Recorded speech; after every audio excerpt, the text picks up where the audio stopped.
বাংলাদেশ ও পাকিস্তান থেকে শিক্ষা নিয়ে প্রধানমন্ত্রী নরেন্দ্র মোদী ভারতে নির্বাচন করার চেষ্টা করছেন বলে মন্তব্য করেছেন দিল্লির মুখ্যমন্ত্রী ও আম আদমি পার্টির প্রধান অরবিন্দ কেজরিওয়াল।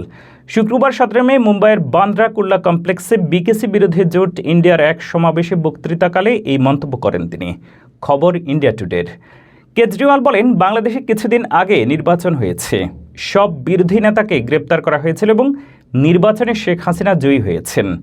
পাকিস্তানে সম্প্রতি নির্বাচন হয়েছে, দেশটির সবচেয়ে বড় বিরোধী দলীয় নেতা ইমরান খানকে জেলে পাঠানো হয়েছিল, তার দলকে ভেঙে দেওয়া হয়েছে, দলীয় প্রতীক ছিনিয়ে নেওয়া হয়েছে।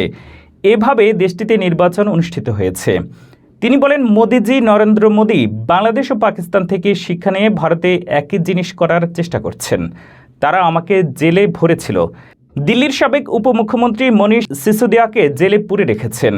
কংগ্রেস পার্টির ব্যাংক অ্যাকাউন্ট ফ্রিজ করেছেন। এভাবেই আপনি নির্বাচনে প্রতিদ্বন্দ্বিতা করবেন এবং জিতবেন। এটা তো কাপুরুষতার নিদর্শন। বর্তমানে ভারতে লোকসভা নির্বাচনের ভোট গ্রহণ চলছে। মোট 7 দফার ভোটের 4 দফা অনুষ্ঠিত হয়েছে। পঞ্চম এবং ষষ্ঠ দফার ভোটে মুম্বাইয়ের 6টি সহ মহারাষ্ট্রের 13টি লোকসভা আসনে ভোট হবে।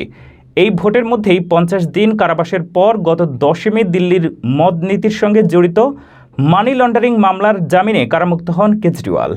শুক্রবার বক্তব্য দেওয়ার সময় ভারতের বর্তমান পরিস্থিতিকে রাশিয়ার সঙ্গেও তুলনা করেছেন দিল্লির মুখ্যমন্ত্রী।